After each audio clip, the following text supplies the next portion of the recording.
सुबह का समय और सूर्य की पहली किरण हमारे जीवन में एक नए दिन की शुरुआत करते हैं। अगर वह शुरुआत ईश्वर भक्ति के साथ और कृष्ण जी की सुंदर सुविचार के साथ शुरुआत की जाए तो दिन स्वतः ही सकारात्मक और मंगलकारी हो जाता है।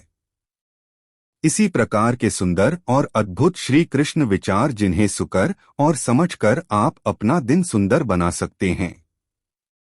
तो चलिए शुरू करते हैं। जानते हैं हम हर चीज सीमा में बंधी ही अच्छी लगती है। क्या करें, प्रेम इतना है कि तुझ संग लगन की सब सीमा तोड़ दी है हमने। जब तक श्वास में श्वास है मुझे तुझ पर विश्वास है। जब तक तेरा साथ है मुझे ना किसी और की आस है। पूछा जाने किस किस से लेकिन तेरा पता कहीं मिला नहीं। लेकिन जब मिला तेरा पता तब मुझे दुनिया में खुद का भी पता नहीं। मन से बनाए इस भोग को प्यार से करूं मैं अर्पण। तुम ही हो मेरे पालनहार, मेरा सब कुछ तुमको समर्पण। इस दुनिया में सब कुछ मोह माया हो सकती है, परंतु श्री कृष्णा आपके लिए प्यार और आंखों में आंसू सदैव सच्चे हैं। श्री कृष्णा, आपसे प्रार्थना है मुझे कभी मत बिसराना। किसी और स्थान पर नहीं, बस अपने चरणों से दूर मत हटाना। कृष्ण के चरणों में अगर हम भक्ति भाव से रहे तो प्रभु हमें न केवल प्रेम देते हैं, साथ ही साथ एक जागृति की भावना भी हमारे अंदर उत्पन्न होती है। आपके स्मरण के साथ यह सुंदर दिन की शुरुआत करते हैं। कभी अपने हाथों से किसी का बुरा ना हो, यह आपसे प्रार्थना करते हैं। यदि लेने की इच्छा हो तो संस्कार लीजिए, यदि देने की इच्छा हो तो दान दीजिए, यदि छोड़ने की इच्छा हो तो घमंड को छोड़िए, और यदि पाने की इच्छा हो तो श्री कृष्ण का सर पर हाथ पाइए। श्री कृष्ण के स्मरण से शुरू होती है मेरे दिन की शुरुआत। फिर मैं कैसे कह सकता हूँ कि मेरा कोई दिन खराब है। श्री कृष्ण कहते हैं जीवन में अगर सफलता पानी है तो केवल कर्म करिए, सफलता का परिणाम स्वयं आपके सामने होगा। श्री कृष्ण कहते हैं मनुष्य का जीवन कर्म करने को हुआ है। जिस प्रकार समय गतिशील होता है मनुष्य को भी अपने कर्म गतिशील रखने हैं, परंतु कर्म चुनने का निर्णय सही है या गलत वह मनुष्य को खुद सोचना है।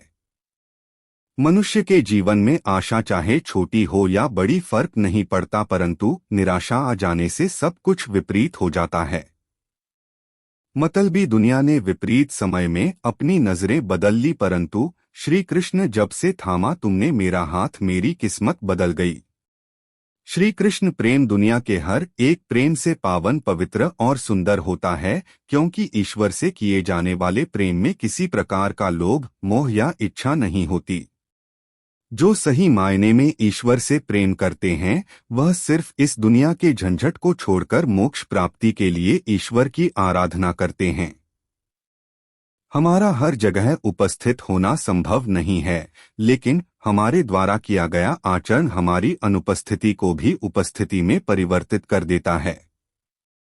संसार की मोह माया त्याग दो तो ईश्वर मिलेगा, यह झूठ है, लेकिन ईश्वर को पाकर संसार की मोह माया स्वयं ही छूट जाती है, यह परम सत्य है। मनुष्य की आवश्यकताएं पूरी की जा सकती है, परंतु मनुष्य की इच्छाओं का पूरा करना असंभव है। जीवन में संतोष को सर्वोपरि रखिए। राधे राधे। इस दुनिया का यह दस्तूर है, जैसा देंगे वैसा पाएंगे। यदि आदर पाने की इच्छा है तो सर्वप्रथम आदर करना सीखें। मन से अधिक तीव्र गति से इस संसार में कोई नहीं चल सकता। जिस व्यक्ति ने मन को नियंत्रित कर लिया उसने स्वयं को नियंत्रित कर लिया। जय श्री कृष्ण। क्रोध मनुष्य का सबसे बड़ा शत्रु होता है। अधिक क्रोध करने से बुद्धि भ्रष्ट होती है और भ्रष्ट बुद्धि वाले व्यक्ति का जिंदगी नष्ट हो जाती है। व्यक्ति के विचार ही उसके चरित्र का निर्माण करते हैं। यदि विचार स्वच्छ है तो चरित्र स्वतः ही सुंदर हो जाता है। जय श्री कृष्ण। अच्छे लोगों की श्री कृष्ण हमेशा परीक्षा लेते हैं, परंतु हमेशा साथ रहते हैं। बुरे लोगों को श्री कृष्ण भले ही सब कुछ देते होंगे, परंतु साथ कभी नहीं रहते। मनुष्य का आचरण सदैव यही रहा है, जो मिला है वह गिना नहीं और जो नहीं मिला उसे गिनना भूला नहीं। जय श्री कृष्ण। व्यक्ति का काम है केवल निस्वार्थ कर्म करते जाना, उसका परिणाम समय आने पर आपको सही मिल जाएगा, निश्चिंत रहिए।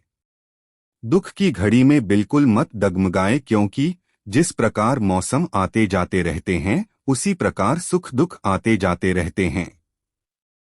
जिस प्रकार श्री कृष्ण जी का सुदर्शन चक्र चलता है उसी प्रकार समय का चक्र भी चलता है। बिना विचलित हुए बस अपने लक्ष्य की ओर ध्यान दें और कर्म करते चले जाएं। जो आपके साथ हर पल खड़ा रहे उसका हाथ कभी मत छोड़ो। जो आपका समय आने पर आपका साथ छोड़ दें उसकी तरफ मुड़कर कभी मत देखो। संबंध निभाने के लिए केवल बातें बड़ी करना पर्याप्त नहीं है, बल्कि एक दूसरे के भाव समझना पर्याप्त है। जिस व्यक्ति को हारने और जीतने से कोई प्रभाव नहीं पड़ता, वह व्यक्ति दूसरों की जीत में भी खुशियां मनाता है। न्यायाधीश की अदालत में तो एक गुनाह की भी माफी नहीं होती, लेकिन मेरे द्वारकाधीश की अदालत में 100 गुनाह भी माफ है। दोस्तों, आज का ये संदेश आपको कैसा लगा, आप हमें कमेंट जरूर करें और राधे राधे अवश्य लिखें। और आप ऐसे ही संदेश और सुनना चाहते हो तो हमारे YouTube चैनल बाबा ज्ञान को सब्सक्राइब जरूर करें और साथ में बेल को प्रेस करें। तो चलिए दोस्तों, मिलते हैं अगले वीडियो में, तब तक सभी को जय श्री कृष्णा।